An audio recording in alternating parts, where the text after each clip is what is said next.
Here's Trump addressing that, which I referenced a moment ago. Like, if these files, to whatever extent these files exist or are real, well, they were just in the hands of Comey, Obama, Biden, a whole bunch of people that we don't trust. And I think that that's what Trump is worried about. So take a look. A very quick briefing. Did she tell you, what did she tell you about the review? And specifically, did she tell you at all that your name appeared in the file? No, she's given us just a very quick briefing. And in terms of the credibility of the different things that they've seen, and I would say that, these files were made up by Comey, they were made up by Obama, they were made up by the Biden, and we went through years of that with the Russia hoax, with all of the different things that we had to go through. We've gone through years of it, but she's handled it very well. And it's going to be up to her. Whatever she thinks is credible, she should release. Okay, so first off, I love that he said that at the end. Whatever she thinks is credible, she should release. That's as, I think that is him being as clear as he can, like, don't listen to me. She's the attorney general. She should do what she's supposed to do. That's number one.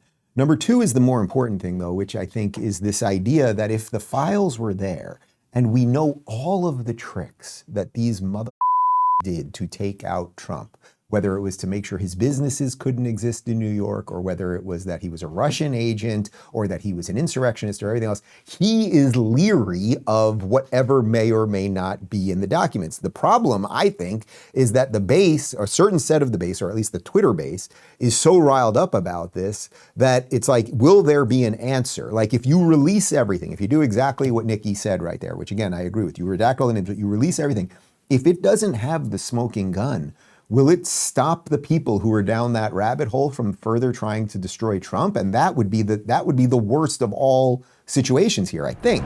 If you're tossing and turning at night or feeling off during the day, it's time to try CBD from CB Distillery. Millions are using it and over 90% report better sleep.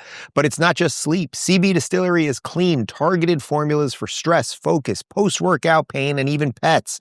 No fillers, just high-quality CBD trusted by over 2 million customers and backed by a 100% money-back guarantee. If you're still searching for relief, join the millions making the switch. Right now, get 25% off your entire purchase with CB Distillery with promo code Rubin. That's cbdistillery.com, promo code Rubin. Availability may vary by state.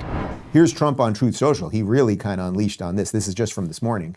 The radical left Democrats have hit pay dirt again, just like the fake and fully discredited Steele dossier, the lying 51 intelligence agents, the laptop from hell, which the Dems swore had come from Russia. No, it came from Hunter Biden's bathroom. And even the Russia scam itself, a totally fake and made up story used in order to hide crooked Hillary Clinton's big loss in the 2016 presidential election. These scams and hoaxes are all the Democrats are good at. It's all they have. They are no good at governing, no good at policy, and no good at picking winning candidates. Also, unlike Republicans, they stick together like glue.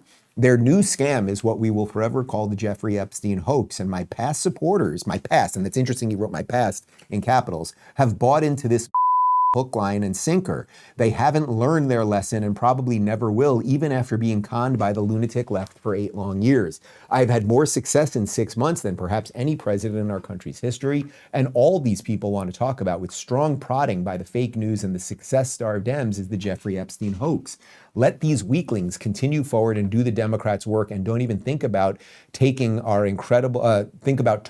our incredible and unprecedented success, because I don't want their support anymore. Thank you for your attention to this matter. Make America great again. That's really interesting. You know, you don't see Donald Trump go after whatever you want to call that, the base or the Twitterati or whatever that is. You don't see him going after that often. Now, there's something also interesting brewing here, which is that the Democrats are suddenly, I read you the tweet, we showed you the video yesterday from Democrat Ro Khanna, one of the few Democrats ever willing to talk to me, saying that Congress should try to get the administration to release all the Jeffrey Epstein documents.